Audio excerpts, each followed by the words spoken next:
You wanted the best. You've got the best podcast. The hottest podcast in the world.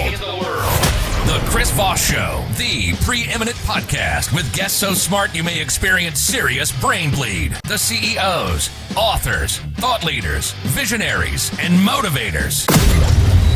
Get ready. Strap yourself in. Keep your hands, arms, and legs inside the vehicle at all times, because you're about to go on a monster education roller coaster with your brain. Now, here's your host, Chris Voss. Hi, folks. Chris Voss here from thechrisvossshow.com. There you go, ladies and gentlemen.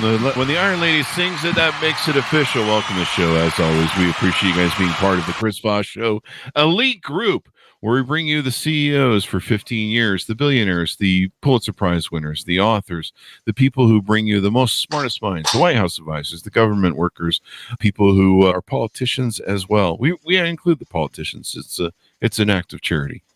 We love them. Anyway, guys, we have as always, the most amazing guests on the show. And all we ask of you is the very simple begging, pleading, groveling to refer the show to your family, friends, and relatives. Go to goodreads.com/Chris Voss, LinkedIn.com/Chris Voss. Subscribe to that darn LinkedIn newsletter, eh? That thing grows like a weed. I didn't know there was that many people on, the LinkedIn platform, but there are. It's amazing to me. And I don't know, they don't seem to be, I don't know. I haven't checked to see who actually subscribes to it, but they seem like intelligent people so far. Go to the 130,000 LinkedIn group, Chris Voss, one of the TikTok, and Chris Voss, Facebook.com to interact with the show. Today we have Micah Lamar. He is the founder and CEO of wallstreet.io, and we're going to be talking about his startup. He has apps and stuff that go with it, and kind of how he went through his entrepreneurial journey. So you're going to be able to learn from that as well. Welcome to the show, Micah. How are you? I'm doing great. How are you doing? I am doing excellent. Welcome to the show. I think I just gave your .com.io out. Is there any other place on the internet that you want to have people look you up on the interwebs and follow you? Hey, thanks for asking. Yeah, you can check us out at wallstreet.io, and you can also find us in the App Store, Google Play Store, and the iPhone App Store under wallstreet.io as well. So just our main website is great. There you go. So give us a 30,000 overview of what wallstreet.io is. Yeah, so we built a tech platform for stock traders, option traders, and our platform and our technology helps them chart, do analysis research, but most importantly, it helps them backtest and validate their ideas in real time. And we're kind of unique in the niche of like data analysis and research because of the extra backtesting and validation we have inside of our platform. There you go. And let's lay a foundation for definitions. What does backtesting mean exactly in how you guys are utilizing it? Yeah, so if you think about a stock, it's got all this historical data, and backtesting basically allows you to take an idea that you have, see how it had worked over time to see if it's a strategy that is a good strategy or a bad strategy. And so the main goal is to basically debunk strategies that don't really work that well, and to try and find and optimize a strategy that does work well, and then to actually then go ahead and forward test it with real data. So you can see is it basically a system where you go, hey, if I would have invested, $100,000 in this stock 5 years ago, would it have worked for me, sort of thing? Yeah, kind of like that. It's a little bit more for the kind of geeky technical analysts out there who want to use indicators, moving averages, and things like that. There's a lot of people who post up trading ideas in stock forums, buy when this moving average crosses over this one or something like that. So in our platform, rather than just kind of guessing or reading somebody else's advice, you can actually go in a few buttons and no coding. You can go ahead and backtest that idea to see, hey, is this guy or gal, got a great strategy, or are they just, blowing smoke? There you go. And you guys provide free live charts so they can use professional tools, 120 plus indicators. What's funny is I grew up in the age of the 80s where you would buy these massively, half-inch thick chart things to be mailed to you. Wow. Yeah. Of course, by the time they were mailed to you, they're out of date. Right. But you'd have to go through them by hand, and usually the print, you have these black fingers by the time you go through all the print. It was those were the days back then. Times have changed, man. Times have changed, baby. Yeah. So recently, what we're most proud about is, we've always been a really premium product. People have to pay to kind of use our service. Just a couple of months ago, we released a brand new free tool for the world. Like you had mentioned, you can now come on and get a professional charting application, desktop, Android, iPhone for free. And we went ahead and made our backtesting free because we really want to make sure everybody has, the tools to actually validate their ideas. And so we made that free as well. There you go. What are some of the other features that are on the desktop or mobile? Yeah, it's a little bit more geeky stuff that I kind of like to do, but we realized that a lot of really smart people are using our platform. Former floor traders, former big bank executives, market makers, things like that. And so they've been testing some really cool strategies. And so what we actually did is we created this crowdsource function where when people backtest an idea, it gets pushed to our server, pushed through a weighting system that we've developed to kind of find a good strategies to rate them. And then we crowdsource them. So we make the best strategies available to everybody in the group. There you go. And, strategy is everything as to what you can do. And then speed, of course, is a thing. How do you make sure that you give fast loading times and fast data to people? Yeah, so we have a really cool relationship with several exchanges that basically provide real-time data. And without going into the technology too much, we basically have an open system where the data flows freely from the exchange right into our charts, providing real-time data. And our backtesting, usually under a second, you can backtest something. There you go. And then you guys cover what you call seasonality. Tell us what that means. Yeah, seasonality is this idea that oftentimes stocks will have a seasonal trend. For example, Apple, which is one of the stocks that I cover most, they always have their iPhone event at the same time of the year. They always have a big Christmas rush. It's very seasonal. And so oftentimes we see seasonal moves that are very consistent every single year. And so we think that it's important to track that. So we created a seasonality tool that basically shows you, the average moves that stocks have, each month, and you can actually break it down by week too if you want to kind of dig in a little bit more. There are, there's businesses that are cyclical. Is there any way to track that as well? Yeah, so we oftentimes will post up a seasonal watch list of stocks that are really hot, as they come into their seasonal months. There you go. There's another thing you guys track in your website called a scan tool that can scan trading strategies through millions of them. Yeah, so we've backtested a lot of stuff. I mean, we started in 2011 and we've tested over 65 million strategies with our community. So it's, we push through a lot of data. And so as I had shared earlier, oftentimes the best strategies are the ones created by, some of our really smart community members. They're actually paying to be there. And so we created a scan tool that allows people to search through the database of strategies. It's kind of an element of our crowdsource function. So those are strategies actually discovered by other members of the community that everybody who's a paying client can actually scan through. It's pretty cool. Oh, wow. There you go. You have access to all the brain work and the computer's doing it for you. Yes. Do you guys see any? I was going to say, so, we found that, 5 to 10% of our community members love to geek out and backtest, and everybody else just want to see the best strategies. And so we've kind of given a little bit of both for both types of people. There you go. How do you guys try and separate yourselves apart from your competitors? Well, there's not a lot of other companies right now that are doing backtesting, crowdsourcing at the level that we are. So we're kind of a one and done. So we don't really have a lot of competition in that world. That's pretty nice. The only competition we probably have are, private firms, big banks. They throw tens of millions of dollars at supercomputers and quants and things like that to kind of accomplish the same goal. Our vision was really to kind of democratize that so that anybody who's got a laptop or a phone or a computer can get access to the same kind of data crunching that those big banks are using. There you go. So give us a little bit of history of your entrepreneurial journey. How did you come down this line and get involved in the business? How did you first become an entrepreneur? Yeah, I'm glad you asked that. So I studied securities analysis, managerial finance, a bunch of accounting stuff in college here in Santa Barbara where I live, and always interested in entrepreneurship. My parents were both entrepreneurs, and I was reading this Inc. magazine, Handbook for Business Entrepreneurs in my 20s, and there's this episode called the 30 Under 30, right? 30 kids who had made a big wave in business, all under 30 years old. Mm-hmm. And I'm like, wow, these are my people, you know. So I read through every single case study of all 30. And I'm in my mid-20s, and I'm noticing that there's a trend there, right? So 3 things that I took away from all 30 of those case studies were, you know, it was the best businesses were community-based, so they had some kind of community element. They were digitally delivered so that they could scale, right? It wasn't something like, you know, you had to make a widget for your phone. They had to, you know, produce and keep producing over and over again. And then they had some kind of subscription base so that as a business owner, you can have somebody sign up, and if they like the product, they pay a little bit every month.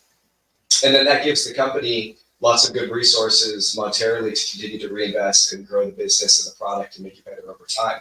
And so with those 3 things, and with the background in finance and securities and some of the Apple trading I was already doing, I was like, wow, I should create like an Apple forum or an Apple-based product and share my Apple ideas with the world. And so our company actually started out as a just blog called Apple Trader in 2011. And we were a blog called Apple Trader for about 4 years. We created a little membership site where we post our content and our ideas. And then we started kind of digging into software. We rebranded as Wall Street in 2015, and that's where we went heavy into backtesting and the software end of things. So it's been a journey. There you go. And so how long has the company been running officially now? Since 2011. So there you go. Yeah, congratulations, man. Yeah, thanks. Yeah. Kicking ass, taking names and delivering it. And of course, the stock market, I think, didn't just reach a new peak. The Dow did. Things seem to be going well over there. So, it moves in cycles, but yes, we've just hit new all-time highs, and a lot of tech stocks are climbing. There you go. Yeah, it's been an interesting market in the way everything's gone with, you know, post-COVID sort of thing. What do you foresee with the future of your company? You've got the apps. Is AI coming into play into what you do yet? Do you see that being maybe something that has some promising technology for you and your company and your consumers? Yeah, I think that there's some potentially use like machine learning or AI in how we analyze our strategies and the research that we provide for that. Right now, we find that there's this like tremendous element in the human capacity and the human brain for identifying strategies. And so we still think there's a lot of potential there inside the breadth of our community. And so by having that human interaction, I think that really helps rather than like an isolated AI. So that's kind of our view on that, at least for now.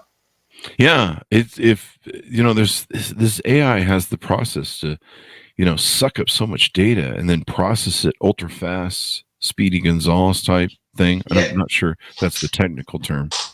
Kind of, yeah. I mean, there's certainly a lot of processing. You know, we've seen, because we've tested a lot of stuff, right? So, you know, we did at one point build a super processor that just spun through strategies to test them.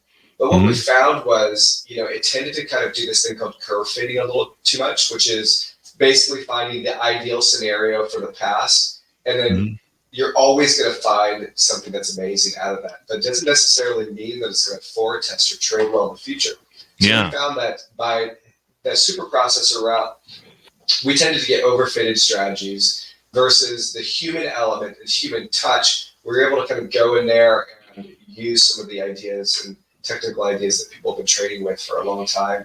You're able to get strategies that can kind of withstand the test of time a little bit better. So far, that's what our research has found. There you go. You don't want it picking up like U.S. Steel and going, "Hey, this worked really good for a while," and then you're like, "Yeah, that was over a while ago." Yeah, you know, it's hard to, you know. Elon Musk and Jack Ma got into this big thing about, you know, the Alibaba CEO said, you know, computers are never going to be smarter than humans, and Elon disagreed. That's a big thing. Where do you land on that? I think computers and AI are going to be smarter than humans by far. Yeah. Part of it is, you know, we've talked about this a couple times on the show recently. We just posted a new AI show that had a great discussion that talked about AI. But, you know, humans are limited by our paradigms and our mindset. So our paradigms are to breed. The universe uses us to breed. Right. Our job is to propagate the species. Everything we do, you know, you can think you're above the animal nature of your state, but we're animals, and our paradigms are to breed. We're one of the few animals, not the only animals, that are conscious and aware. Like we can sit around and contemplate our navel in the universe. But other than that, we buy everything a man does is to meet women, propagate the species, marry, have children, raise those children, diversify the DNA pool. Everything is to try and make the species continue. AI doesn't have that paradigm or limits of our biology. It's not really concerned about impressing chicks. It's not really concerned about having children. And so what it's going to be thinking about, I was listening to Sam Harris and Mark Andreessen's debate on this on Sam Harris's podcast. And, Mark Andreessen's like, yeah, it's AI sucked up all of the best of us, so it'll be great. And it's like, no, it won't. It sucked up the worst of us too. Like it sucked up, Hitler and Mein Kampf and, maybe all the great books that we've ever written in art. But, it also sucked up, the horrors of the human race. But I think what it's going to do is it's going to take and move beyond that, where it's going to think about things that maybe we can't even imagine or haven't imagined. And I think that he may be right on one scale where our ability to create and innovate and make up stuff, our ability for art or to, think of new paradigms or ways of doing, I think that will be the thing that maybe it won't extinct us because we're kind of a bother and we're kind of but it will be its own species. We've created a species, and we need to recognize that species is probably going to look at us and go, do I need you anymore? Because up until now, we've been able to destroy ourselves. We reached that pinnacle of a species that's, hey, let's figure out how we can blow ourselves off the fucking planet with the push of a button. Right. We had control of the button, right? Well, now we've created a species that can go create its own button, and we have no control over when it wants to push it or how it wants to push it. It can do whatever the fuck it wants. Therein lies kind of where we're at. We've outspecied ourselves when you really study species history. We just posted a recent episode by David R. Wood called The Origin of Artificial Species, and he's actually taken Darwinism and several other different things that have been studied throughout history and species and overlaid it with what we've created with an artificial AI, and we've created a new species. And we may have to be competing with it. Yeah, I mean, it's remarkable and scary all in the same moment. Yeah, I mean, we had a good run. I mean, it was pretty good. Social media pretty much into it, but it'll be interesting to see. Hopefully it works out. We all get along with our new species, and hopefully, I mean, you're talking about something that could easily find to have its own rights, to have its own independence, to have its own freedoms with the SCOTUS. I mean, it could hire an attorney if it wants to, and corporations are already people. Really, when it comes down to the law in America, AI system could actually, the way the Constitution is written, is declare itself its own maybe race, species, and declare its own freedoms, and then maybe eventually declare itself its own government. There's already CEOs or companies that are outsourcing the CEO role to AI, and they're baby steps into that world right now. I think it's interesting when I think about the world of AI and the world of humans, and where the overlap is and everything. There's a certain element that I love about the human nature, the moment of intuition, the moment of insight, things that I'm not sure robots can quantify or exist yet inside of the realm of of intuition or the human empathy or the human condition, and to truly feel what it's like to, like you said, to have that conscious thought, to be alive and things that makes it so fun to be human, right? Yeah. But then there's the other world of, well, when you abstract out of that for a moment, there's so much potential, and perhaps what gives us our blessed life here and that really cool thing about being human is also potentially something that may limit us. It did, and I think it does. It limits our thinking. Yeah. I mean, we spend if your guy spends half the time, going, how do I find a woman? How do I marry and propagate the species? You're fairly limited in your mindset. This is a thing that can sit around. It's not watching the Kardashians drooling out the side of its mouth, or idiot TV all day long. Right. It's going to be sitting at hyper speeds, thinking about, I don't know, quantum physics, cold fusion, nuclear, whatever, new power sources. I mean, it's going to be doing its own thing at a speed and rate and maybe at a greater imagination than we've ever had a scope for. And well, we're all just sitting around, I don't know, looking at Netflix, losing IQ things on TikTok, Yeah. it's going to be thinking about, and it could be sitting around going, hey, how do we use these people for fuel? What's that movie? Green, whatever, Charlton Heston. It's going to be coming up with all sorts of shit. The battery element of the human. Yeah. How do we turn this into a battery? Oh, we just invented the Matrix. Oh, who knows? But I think the gentleman we had on who identified that it is a created species, and he basically used historical analysis and Darwin's species and some of those other applications to realize this. And now he's trying to get on government boards. He's speaking to Silicon Valley people to try and rein in how we look at this, because once you understand it as a species, it kind of takes on a whole different role. So there you go. You treat it differently for sure. Definitely. And so when he trades for your company, he's going to be ultra Ivan Bielski or something. I don't know. It's a joke there somewhere. To greet, he's going to be greed is good, but he's going to go a whole new extra level or something. I don't know. Technology's moving pretty fast. How far do you think? Obviously, some of the big companies, military, everything, they're producing technologies that are far and beyond what we see. How far is the gap right now? Do you think where AI actually exists and where the general population believes it exists? That's still beyond my pay grade. I don't study it as much as some of my other friends in Silicon Valley, and I have no idea. I mean, I'm still just trying to catch up to it all. I've always been kind of an innovator and kept my finger on the pulse. I was early to social media and understood what it was. Social media. It's social marketing. Yeah. Real, like, I would see people try and define it. They're like, I have a whole course on what social media is. I'm like, why do you need a fucking course? It's social media. Hours. Social media. Right. It's real simple. And, but that's kind of turned into its own form of Pandora's box. And that was one of the things we talked about in the other show is, every time we create this sort of new utopia where everyone's sitting around kumbaya going, this is going to bring the world closer together. We're all going to be huggy and playing John Lennon's song Imagine, which I love. Then all of a sudden now the Pandora's box jumps through and you're like, holy shit, it's a mirror. It's us at our worst. And, thereby we go. The one thing man can learn from his history, I always say, is that he never learns from his history. And thereby we go round and round. So it'll be interesting. But we had a good run. Social media is interesting. I think people have different philosophies on that.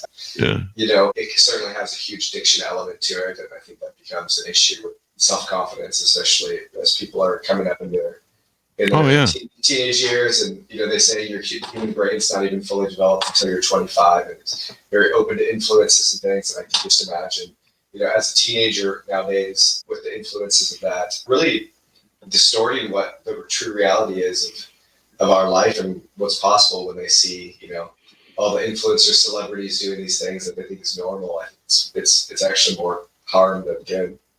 Yeah. I mean, it really is. I mean, I wondered about it when I started seeing, in the early 2010s, people were starting to put their kids online. And, here's my naked baby. And I'm just like, what the fuck are you doing, dude? That kid, when he's 18, is going to, his people who hire him are going to do background searches and find, oh, here's what naked Bobby looked like when he was 1. They're picking .coms for people. Recently, I was commenting on this where there's this gal named, I think her name's called Ruby. And she was one of these psycho YouTube stars' parents who exploited her children and then, abused them. And like everybody for years on YouTube was like, hey, you're abusing your kids, man. There's something going on there. To the point they were calling CP or C protection services on CPS. And then finally, the kids show up in duct tape at a neighbor's house, bound with wounds. And, I can't remember. It's something, her name's Ruby something. People can Google it. But, I'm starting to wonder if maybe there's going to be lawsuits of all these kids who are like, man, my parents exploited me on YouTube and on the internet when I was young. And I had no real say in it. I had no say in it. And now, every employer picks it up. And, I basically was exploiting. I'm starting to wonder if that's the future, because I would be kind of pissed at my parents. I'm like, what did you share about me? That's whatever. And I think the other future thing is, and I know it sounds a little bit crass, but it's not. This whole generation of people who've been sharing their body parts on Snapchat. And I think what's you're going to have happen is there's these huge libraries that people have had in their phones, their Google Photos, their Apple, what's that thing Apple has in the air? Like Apple, the cloud, like iCloud, Apple, like Google Photos. And you're going to have, people who are going to be running for high-powered jobs that most people do in their 40s. So president, speaker of the House, politicians. 20 years later. Yeah, 20 years later. And somebody's going to be going, hey, I have a dick pic of them when they were 20. They sent me on Snapchat. Check this out. Yeah. And we're already seeing that. There was recently a congresswoman who was, I think, running for Congress. She was, her and her husband were doing swinger stuff. And then she did some live stuff on, I don't know, some website where you do live amateur porn. And it came out. And then the ironic thing is she's angry about it. Like, how dare you? It's like, you make these choices in your life, yeah. You put it on life, yeah. And there's a couple other people now that are that's coming out. Moms of something that she's out there banging the pulpit for the right wing and Ron DeSantis for they're anti-gay LGBT, and here it recently came out that they had a swinger lesbian affair, and you're like, wait. You're again, okay, this, it's just, I think that's going to be the new frontier of being weird. And I think there's going to be somebody who's going to run for president, and there's going to be a dick pic come out of left field. It's going to be weird. It's a balance of, we're becoming more and more immune to these things as they just come out every day. But at the same time, I think it's important as parents. I'm not sure if you have kids, I have 3 kids. As parents, to teach our kids to be leaders and not followers. Exactly. Make sure our kids have self-confidence. Make sure they can be independent thinkers. Make sure that they can, in those moments of peer pressure and in those moments where they can go down that route, when they're able to have the tools to stop and reflect and choose and decide whether that's something that is going to be the best choice for them or not. Do you find that you're more sensitive to raising kids that are self-accountable and with that sort of mindset because you're an entrepreneur? Yeah, I mean, it's certainly a balance, because my wife and I, Christine, she's very into kids having complete autonomy and having lots of validation, and I kind of want to jump in and help and be a solution. And so it's a constant balance of, you really want them to go through and experience things that they are, because they need to learn, and also validating them at the same time and how they're feeling so that they can grow their self-confidence. But as an entrepreneur, I tend to, be a very optimist. I was an optimist at heart. And so being that way, I'm more solution oriented. It's certainly a balance with kids always. I think the most important thing is growing their self-confidence and making sure they learn how to be a leader and how they think, and not somebody who's just following along. The one thing about being an entrepreneur is you really are more self-actualized, I think, than most people. You're more self-aware. You're more self-accountable, because, the buck stops here. You don't have anybody you can be like, hey, let's blame the guy who's the boss above me. Oh, wait, it's me. 1,000%. Yeah. Yeah. And so I think, and it sounds like you think about in terms of leadership, how you lead. I mean, clearly you guys have built a successful company for quite some time. So I have to assume you've done that, because you probably wouldn't be here if you didn't. And so I always felt that, my employees would always joke with me that when Chris has kids, he's gonna sit with them and read the Wall Street Journal to them, be like, IBM did blah blah blah today, and they're all gonna like tuck into bed with little double-breasted suit pajamas and shit. And then if they don't have their own companies by 8, he's probably gonna put them up for adoption, which is true. Because I would have, but I didn't ever have kids. I couldn't afford the divorce. I'm still saving up for my first divorce. About $5 million I've saved so far. If I lose half of that, I still have 2.5. I need some more money. There's still time though. I meet women. They want, I want to be your first divorcee, and I'm like, yeah, I'll think about it. But I think more people need to be intentionalists when they raise children in today's environment, like you say. They need to look at social media. Yeah, I think as parents, they oftentimes say you're going to learn on the job, right? You learn there's some elements that are true there, but it doesn't mean that you can't actively go out and try and be a better parent. It doesn't mean you can't actively go out and read a book. You mean people should try to be better parents? Come on. They just 1,000%. Yeah, 1,000%. Just like the relationship, you got to work for it, just like in work. You know, yeah. As the CEO, if there's something that I need to learn how to do better at, I'm going to go out there and actively study and learn how to do it. If I want to be a great parent, I need to be active in that role as well. Being a great parent, where's the fun in that? I mean, I thought half your job as a parent is to give them all the scars and emotional damage they need to spend the rest of their life in a therapist's office. I thought that was the whole job of a parent. Hard work up front, easy on the tail end.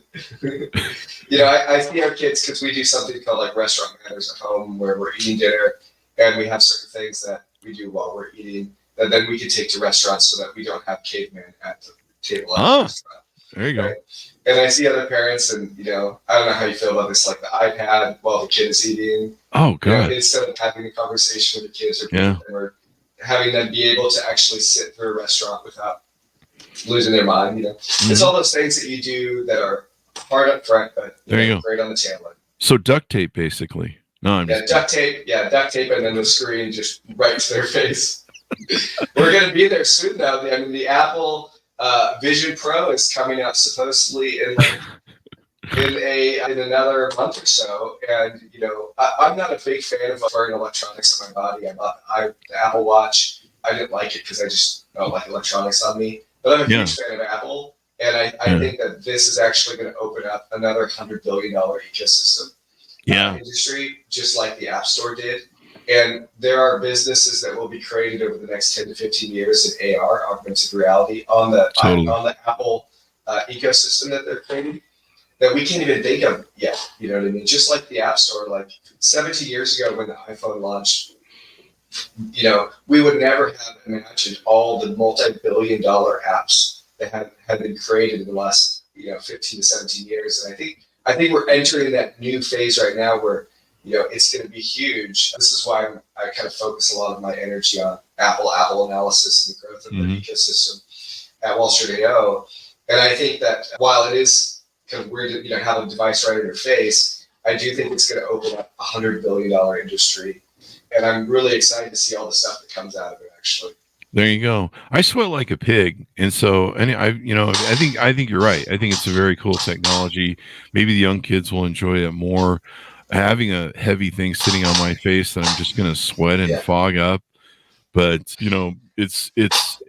my friends, I have my friends my age, like my friend Robert Scoble. He loves the crap out of it. He's actually lost weight, doing the exercises and like dancing and the Wii and the all the stuff you can do on them, playing games where your full body's in motion. He's actually lost weight doing it. I'm kind of jealous, but it's going to be something that people really love. But I think, like in your case, there's probably a lot of use applications where, me, instead of looking at your app or website, I can sit there and maybe swipe through the visuals of graphic data that's on your website. Yeah, I mean, it's going to be very cool what it allows us to do. And I think the whole world of VR and AR, I think AR is going to be the absolute winner there. I don't think people are really going to want to spend a lot of time, this is my prediction, my opinion, in a world where it's closed off and they're just in that world. I think that's going to be very isolated to specific types of games. Yeah. Whereas the AR is the glass, you can still see everything around you. It's just presented on like a heads-up display. And I would imagine that as technology improves, the device will get lighter, smaller, ultimately become like a pair of glasses or maybe a contact lens like in Black Mirror. I still miss Google Glass. That thing was so nice. It never took off. Yeah. Here's the thing that I think I'm worried about. Like if somebody walks up to me and they have their phone out like this and they're recording me like as they're talking to me, it's the same feeling when someone has a camera on their glasses. I'm like, are you like recording me right now? What are you doing? And so I think that's a hard bridge to cross. Oh, me and my friends got so much shit back in the day. I actually had people. Well, we had the Google Glass, and and there was several times, and this is before Mark, pretty much woke everybody up. Mark Zuckerberg woke everybody up and says there isn't any privacy left. Privacy's dead. Remember that? And everyone got so angry. And then like a year or two, everyone was like, yeah, I guess he's right. We've sold our souls to the devil. But back then we hadn't crossed that bridge yet. And I remember, I think the worst, there were friends of mine that, they're getting thrown out of bars, and, places were putting up signs that were like, glass not welcome here. And I remember being in LA, I was at a magician show with some friends, and this guy came up to me and he was really angry. And he goes, that thing's recording all the time. And I showed it to him, and I go, it's actually off right now because the battery's dead, because I recorded about 10 minutes of the show. And I'm like, it only records about, it's a small battery. It only records like 10 minutes. And he goes, no, it has a way of staying on, that sort of conspiracy nut job. And I said to him, I says, look around this room right now. This room is filled with cameras. See all these security cameras? You live in a camera world, It's just theater for what they want to get upset about. But he was really angry to a point of almost violence. And I'm a 6'2" guy and very big. And then I have resting bitch face. So you don't really intimidate me, but he was kind of a fat guy. And I had to calm down a little bit. Jeez, you keep your shit in line. But I took him off just to kind of, because I don't need to be causing any problems. I'm not into felonies. It's kind of a thing. I'm not going to jail for beating the shit out of people. But he was really upset about it. And I was like, okay, well, the battery was dead anyway. So I'm like, I'll just take him off. Just to PG. People are going to get offended at anything. I think we're seeing that. Yeah. Right now. You bring up an interesting point, though, because like I remember in 2012, 2011, when devices really took off. I was an early adopter of the iPad and stuff, but when devices really became a commodity, I think around 2012, I started going into restaurants like we were talking about earlier, and I would see whole families, sitting there with the, zombie mode. And I'm like, holy shit, there's two kids, there's a husband and wife, and each have had their own devices, and they're sitting there drooling out the side of their face, looking at their things while eating. And I'm like, I don't think this is good. And no one's conversing. And, my family, we all had to sit down and talk to each other. Our parents made us do that. It was hell, but look out, you got this awesome podcast, and you're excellent at talking to people. So where did those skills come from? Maybe that's where it all came from. I can thank my parents for it. But now the imagination image you've given me is that people are going to wear those Apple headsets, and they're just going to be sitting at dinner, all 4 or 5 of them going. Yeah, going like this, like tapping stuff. You're going to be looking at your. You're going to look at your shitty fast food, and the AR is going to be showing you your fine dining or something. Like steak or something. What's the future that you guys, anything you want to tease out about your guys' future that you guys are innovating, working on, that maybe you're going to be putting out here, or what 2024 holds for you or the stock market? Yeah, so we spent a lot of time this year really tripling down on our technology. We grew our engineering team pretty substantially over the last year to build some new products. And this next year, what we really find is that, the majority of people want something that is easier to digest. And so we're actually taking a lot of our best strategies that we found in our platform and publishing them as newsletters. So that for people who are busy, working, family, totally get it. I'm in that same camp. You can get the best of what we do in an email newsletter. And so we're starting in January with an Apple newsletter that's going to be highlighting one of my favorite Apple strategies. It gets you in and out of the stock about 12 times a year.